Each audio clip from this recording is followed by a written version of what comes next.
காலையில் ஆஃபீஸ் போனதுக்கப்புறம் அங்கே ஏதாவது தப்பு பண்ணிடணும்னு பயமாக இருக்குது. ஆஃபீஸ்லேருந்து திருப்பி வரும்போது யார் வண்டியிலையாவது மோதிருவோம்னு பயமாக இருக்குது. இந்த மாதிரிலாம் ஓவர் திங்க் பண்ணியே என் நிம்மதியே போகுது டாக்டர் அப்படின்னு கேட்குறாங்க.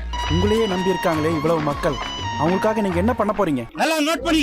இந்த மாதிரி ஓவர் திங்கிங் வர்றதுக்கான ரீசன் நம்ம பிரெயின்ல இருக்கிற அமிக்டலாங்கிற ஒரு ஏரியா. நீங்க ரியலா டேஞ்சர்ல இல்லைனாலும் நீங்க டேஞ்சர்ல இருக்கிறதா அது சென்ஸ் பண்ணுச்சு அப்படின்னா உங்களுக்கு ஒரே தாட்டை 100 வாட்டி அதை ரிப்பீட் பண்ணி காட்டும். ஸோ இந்த மாதிரி ஆகும்போது உங்க பிரெயின்ல இருக்கிற ப்ரீஃப்ரான்டல் கார்டெக்ஸ் டெம்பரரியா ஷட் டவுன் ஆகும். ஒரு கிளாரிட்டியே இல்லாம மைண்ட் வந்து ஓடிக்கிட்டே இருக்கும். ஸோ இதெல்லாம் நடக்கிறதுனால தான் நீங்க வந்து ஓவர் திங்க் பண்றீங்க. இதை கண்ட்ரோல் பண்றதுக்கு ஃபர்ஸ்ட் ஸ்லோவா கண்ட்ரோல்டா பிரீத் பண்ணுங்க. அப்போ வந்து உங்க அமிக்டலா காம் ஆகும். செகண்ட், 1 minute ஜர்னலிங் பழகுங்க. உங்க பிரெயினுக்கு கிளாரிட்டி இருக்கும். தேர்ட், உங்க லான்லயோ இல்ல பேக்யார்ட்லயோ ஒரு 10 to 15 minutes வாக் பண்ணுங்க. அப்போ டோபமைன், செரோட்டோனின் இந்த மாதிரி ஹார்மோன் செக்ரேட் ஆகிறதுனால உங்களோட தாட்ஸ் வந்து ஸ்லோ ஆகும். ஃபோர்த், ஒரே நேரத்துல நிறைய விஷயங்கள்ல கான்சென்ட்ரேட் பண்ணாதீங்க. ஒரு விஷயத்தை முதல்ல முடிக்கிறதுக்கு பழகுங்க. இதை நீங்க பண்ணீங்கனாலே நீங்க காம் ஆயிடுவீங்க.